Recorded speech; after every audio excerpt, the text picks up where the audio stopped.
Hello, ladies and gentlemen. Good day and welcome to the show. Listen, I'm glad to have you guys here on this August the 26th, 2020. Now, you know the Fed, they're not counterfeiters because they own the U.S. dollar and they have rights to it. Where a counterfeiter, he's trying to copy a currency.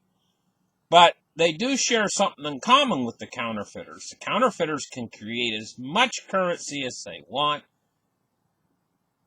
if they don't get caught. Well, the Fed doesn't have to worry about getting caught, and they can create as much currency as they want. And you know what they're going to do? It's just a matter of time before they erode the purchasing power of your dollars you have in the bank. So the big question for you is, why do you want to keep your money in dollars that can be eroded away the purchasing power by inflation? But you know, there's very few avenues for you to escape this Ponzi scheme. And they're going to keep printing more and more money until the dollar's completely valueless. And sure, it's not something that happens overnight. Your dollars are not going to completely depreciate in one day. This is something that is a process that takes years. But if you look back over that period in time, you can see, like if you look back to the 1980s, for instance, you could go out and buy a whole grocery load, I remember back when you could take about maybe $40 and just fill your cart to the brim. Now it takes $340 to fill your cart to the brim. I know what's happening. And in that same period in time, back then, if you'd bought gold with that same money, you'd still be able to buy and fill your cart to the brim. If you had purchased gold at the exact same time, and now if you'd sold the gold today, you'd have enough money where you'd still be able to fill your cart to the brim. Gold has kept your purchasing power. This is not going to change. And yes, there are days when gold goes down and the dollar gets a bit stronger or whatever, but this overall effect is going to stay year after year after year. Let's get started. Let's open up the charts right here and take a look at the markets today. We are seeing gold start to go back up again. It's up $13.30 on the day. But this market right here you're watching, this is not real. Let me explain. This is not real gold they're selling on here. What it is they take a slip of paper and they write down gold on it for sale. And they make what's called a futures contract. And then they trade those contracts. And those contracts are just slips of paper. They're not real gold. And it's the same way with silver. They do the exact same thing. And they can make as many of those contracts as they please as well. So everything's being manipulated, including the price of gold and silver. But it's getting so that it's harder and harder for them to manipulate the price downwards using paper short contracts. It's getting more difficult. And so we see this effects of this manipulation. Selling of the paper short contracts controls this price right here. But even the paper representation of gold and silver is going to skyrocket at a certain point. I mean, you can't keep a good man down. $13.30. So she's up today a little bit. Let's take a look at silver. Silver, $26.86 today. It's up 34 cents on the day. Was heading back up for $27 for silver. Now I'll tell you about this thing. This if we get a big fall in the market, which we could very soon. It's primed for it. It's ready. It's ready to fall. The thing about it is initially they might actually sell some of these paper short contracts on gold and silver and drive the price down a little bit. But ultimately, when everything in the crack up starts to get really bad and they start to get really scared, where do you think they're going to run? To gold and silver. The problem is that everybody out there is starting to get onto this selling these paper short contracts. And when they really get frightened, they're not going to want the paper short contracts. They're going to want the real physical metal, and there's not enough to go around. Not near. You know? For years now, they've been just barely getting by with enough coming out of the mines to supply industry. A little bit extra for bar and coin demand, but they were squeaking by. It's kind of like a person who earns $300 a week, and they spend $300 a week, and they just squeak by with enough money, you know? And that's the way it's been for them with the silver, up until now. But now, with bar and coin demand set to explode, they don't have enough to go around to cover industry as well with silver. Now, gold, they have bigger inventories. They can probably squeeze by with gold, but not with silver. Silver, they consume so much for industry, and there's so little coming out of the mines right now that I am anticipating a shortness in the supply of silver for things like industry and stuff, them just not being able to allocate it.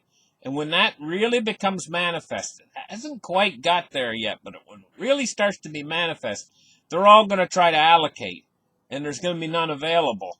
And I expect that to shoot the silver price up amazingly high, but there's just going to be none to be had.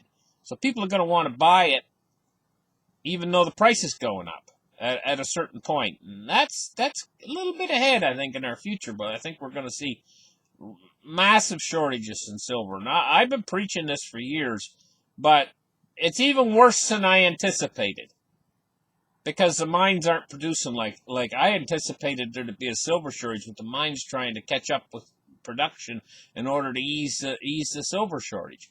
But no, the mines are now shuttered. A lot of them are mostly shuttered with this disease or sickness. Anyway, 2686 for today for silver. Cryptocurrency market capitalizations. What we're looking at is $357.9 billion. And we're looking at a Bitcoin dominance of 59.2%. So Bitcoin dominance hasn't changed. The Bitcoin price is at 11,464. And Litecoin, I keep my eye on it too. It's at 58.55, so it's come down under $60.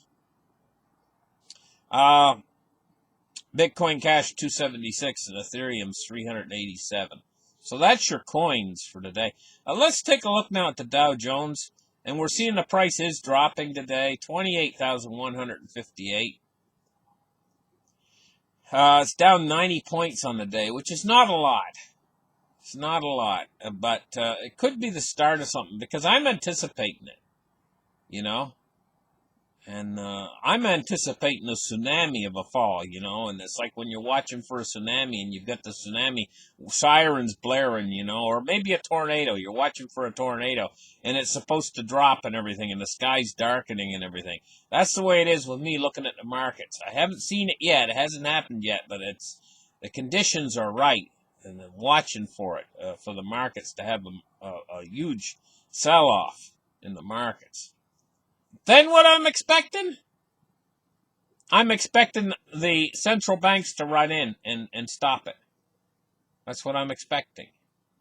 So a sell-off, then the central banks react, and that's when you're really going to see gold and silver pop. They're really going to go up then. That's when I'm expecting the silver shortage. It's all going to come together. Silver, I can see it going to 20-1 against gold. And when it does, I could see the gold price, heck, being up over $3,000. Okay, just do the math. We're looking at triple-digit silver at a certain point. You know? And so it makes it a terrific investment. That's if you can get some. I don't know. I mean, but you got to watch out for the market when it first goes down because the silver price might go down. And so I know what you're thinking right now. You're thinking to yourself, hey, I'll wait until the silver price goes down, then I'll grab some when the market crashes. Bad idea. Because the premiums are just going to pop up. And you'll pay as much as you pay now because of the premiums. Plus, it might be awfully hard to get it. You might not be able to get it. You might have to put an order in, you wait 6 weeks sort of thing, and it doesn't come. You know how disappointing that is? Best off to get it while you can get it. Okay, let's take a look now at crude oil. $43.50. It's up 15 cents on the day. Bonds and rates today. We're seeing rising yields now, and they've been substantially rising yields. I consider substantial anything over 3%, 3 basis points. Over 3 basis points. I consider that to be substantial. And so on the 10-year today, we got 3.4 basis points, just changed from 3.2 to 3.4. And on the 30-year, we're looking at 4.5 basis points. So we're looking at 0.71 on the U.S. 10-year and 1.43 on the U.S. 30-year today. And with these rising yields on the long end of the yield curve, this is pushing the Fed. They got to control that yield curve all the way out to the end, to the longest bond. And this is pushing them toward having to do yield curve control.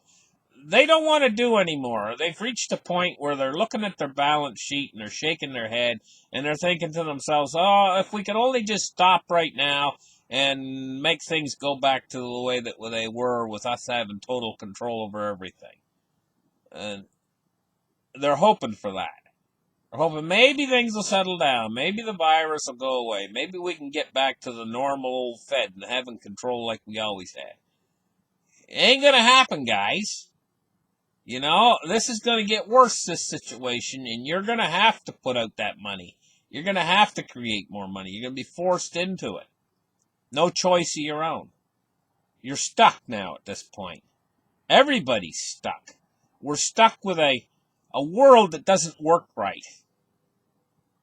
A world that was put together just haphazardly. Everybody just did what they wanted to do, and they come in and they come into a new country and they planted their flag and they said, well, we'll build here or we'll build there.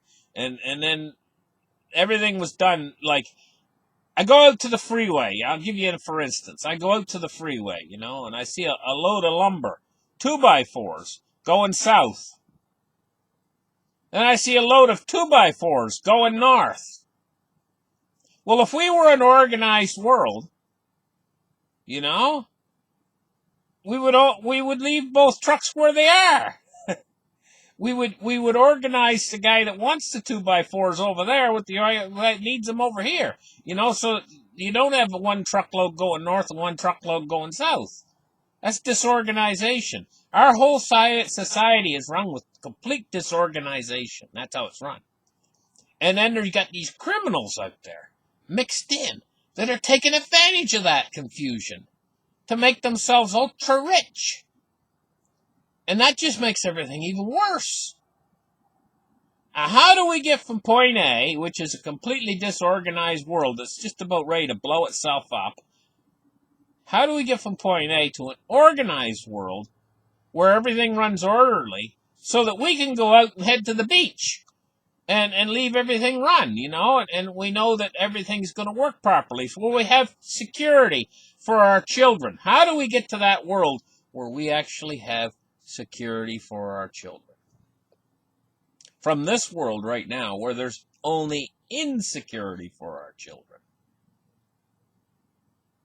How do we get over that hump to that golden world full of sunshine and roses and money for all when we live in a world that's so corrupt, so many politicians and corporations and the end of a dying era of capitalism that is basically boiled down to its final essence, which is complete corruption. That's what capitalism always boils down to in the end. The smaller fish eat the bigger fish. Bigger fish eat the smaller fish until they become an enormous fish, like these big corporations, and then all the money goes into to only the biggest stocks and everything else. The final stages, you boil capital. It's like boiling something down on the stove until you get the final essence of it. And that's what we got now, the final essence of capitalism. And it's ate itself, and now it's going to try to eat you. It's going to jump out of the pot and grab you by the arm and consume you. That's capitalism, you know? It's dying. And how do we get to this perfect world, though, from where we are? Because the world we're in right now is just a total wipeout mess. It needs to all be changed. And I don't have the answers to how it's going to be changed, but it has to be changed. Otherwise, we're not going to have any security for our children. Thank you guys for listening. Like and subscribe, and we'll catch you guys in the next show. Bye-bye.